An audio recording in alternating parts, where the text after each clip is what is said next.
Hey folks, thanks for tuning in. This is the first trip I've taken actually fishing in the Autopilot 136, and this kayak was something I've been interested in for some time after recently being brought on as an Old Town Pro staff. So I decided to make this my platform for 2023 and give it a try. I really love this kayak except for one thing. You pay for spacious deck and aft tank well in weight. It is a long kayak at 13'6", and it's quite heavy, which becomes an issue if you need to cart it off-road. I like to trailer launch it where possible because of this, but this is an issue that I knew, or it was an issue I knew going into my purchase, and it didn't sway me from selecting this model. This slight issue did create an opportunity, however, for me to try out Sea-Tug by Railblaze's new R model. I am not sponsored by them, but I have sold them and many other brands and models of carts, and I really like the Sea-Tug. The only issue with the Sea-Tug up until this point was that the system didn't work with the Old Town catamaran style, W style hull that you find in the top waters and the Sportsman 10.6, 120, and 136 models. So they've rectified this year in 2023 with their new R model, which has a couple of rails that are parallel to the hull on these boats and can be adjusted to fit different models. So I've been fishing recreationally from a John boat the last couple of years, and I've been duck hunting out of an Old Town Discovery 119 Solo Sportsman in its super handy marsh camo pattern. I've been an Old Town dealer, as a caveat here for the video, since 2001, and last year was the last year that I decided to do the retail stuff because I was running the shop while working a full-time shift job, and that tends to burn you out after a while. So we decided to still support Old Town because I really like their products and I believe in them and I like the quality. So I've come on as a pro staff. We've been making videos since 2011, so why not combine my love for the brand with what I like to do in making videos and fishing and hunting, things like that. So this is my first trip for the fishing side of things in an area of the Kennebecasis River, a tributary of the St. John River, which just opened up here late March from its icy winter slumber, allowing for sturgeon fishing. So an interesting side note for those of you that are familiar with the show Dragon's Den up here in Canada, one of the dragons, Michelle Romano, I think I'm saying that right, cut her entrepreneurial teeth just up the St. John River, literally across from my house, with a company called Evandale Caviar. The business supplied high-end caviar to luxury hotels and restaurants. So the place has a bit of a history and a relationship with sturgeon, and it's become a fairly popular spot for sturgeon fishing. So first time out, one of the things that I have added to the kayak is a Garmin fish finder, and the reason that I went with Garmin is because I already had it for my John boat and I didn't want to spend another $1,600 for a fish finder and transducer. If I hadn't already had Garmin, I definitely would have gone with Humminbird because they are owned by Old Town, and they have some options available that are a little bit unique to what Garmin offers. So in the future, I may go that route, especially if Humminbird is able to eventually be hooked up to the autopilot in these kayaks, which I'm hoping is something that's on the radar for the future. But I already had it, so that's what I went with. And in already having that, I purchased additionally their Panoptix live view system. So one of the things that I've added to this kayak is the fishfindermounts.com Gen 3 live view arm. And I'm not sponsored by them, but in doing a bunch of research for a very sturdy live view arm that's going to last and is quality built, I selected that, and I'm very, very happy with it. It's extremely modular. You can add length to it. One of the reasons I went with it is it's very easy for me to set it up on my kayak, and with a pull pin, I can pull it off my kayak and put it on my John boat. So they have all of the stuff to make that work. So we've added that to the kayak here, and I'm going to eventually use it as I'm coming up here from where I found a put-in, which took me a while to find. I didn't want to go across private property that people had indicated they didn't want people on, so it took me a while to find a spot that allowed me to put in. But once I did, it was about a half an hour coming up to the spot here, and was marking fish along the way on the side scan, the GT56 transducer that I have hooked up. So once we got down to some friends here, Travis Melanson, a fellow Old Town Pro team, I didn't know was here today. I was delighted that he was, though, and he kind of helped me out by pointing me in the right direction for one of the holes that has a little otter action. So thank you to Travis for that. And Travis actually helped me. He took the picture after I caught the fish here in a few minutes.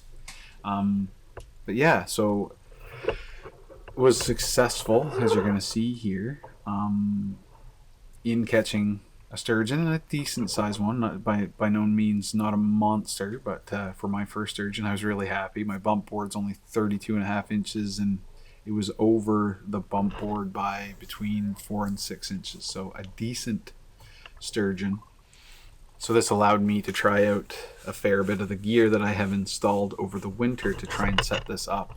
I will be using the kayak in the Hook and Paddle Fishing Tournament Series here in New Brunswick, which can be viewed on the Sportsman Network and a couple other, I think, Fishing World Network or something like that. There's a couple of networks that it's featured on, but it's one of the premier fishing tournament series here in Canada for paddle sports craft. So this gave me a great opportunity to kind of try some stuff out for the first time and kind of figure out where I need to move some of my gear. And one of the things that I'm going to have to do is put an extension arm on my fish finder mount because it's a little bit far away from my seat. But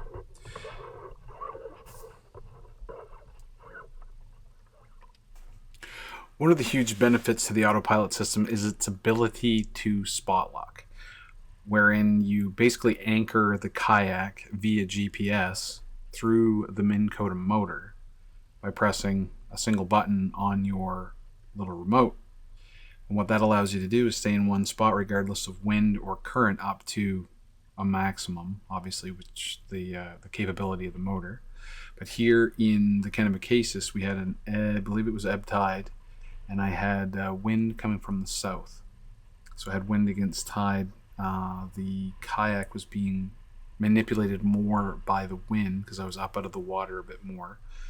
And the spot lock was able to keep me in place accurately enough that my bait on bottom didn't move, which is critical for sturgeon fishing. It needs to be on bottom, it needs to be stationary, and then the fish can come over and pick it up. Which, as you see here, shortly I was successful in doing because that spot lock kept me in place.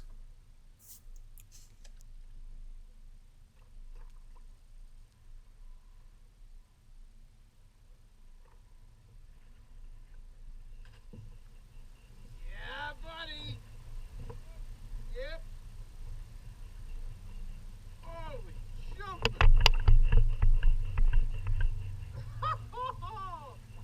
That's a biggie. My frick.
You can see here I'm using my Panoptics on that fishfindermount.com mount. Seeing fish off behind me under Travis after he took a picture. You've seen them on side scan, and I was watching them moving around and giving him some info on those. So the Panoptics works great in conjunction with that. It's the 95 SV UHD Echo Map fish finder head that I have off on the right. Now I'm going to get, it's on a Scotty gearhead mount. I'm going to get an extension to bring it closer to me, and that should put everything right where I want it. And then I'm going to be pretty happy with the setup the way I have it at that point. So anyway, thanks for watching. That was my first successful fish out of the Autopilot, and I figured I'd go big or go home. So again, thanks for watching, and stay tuned for more.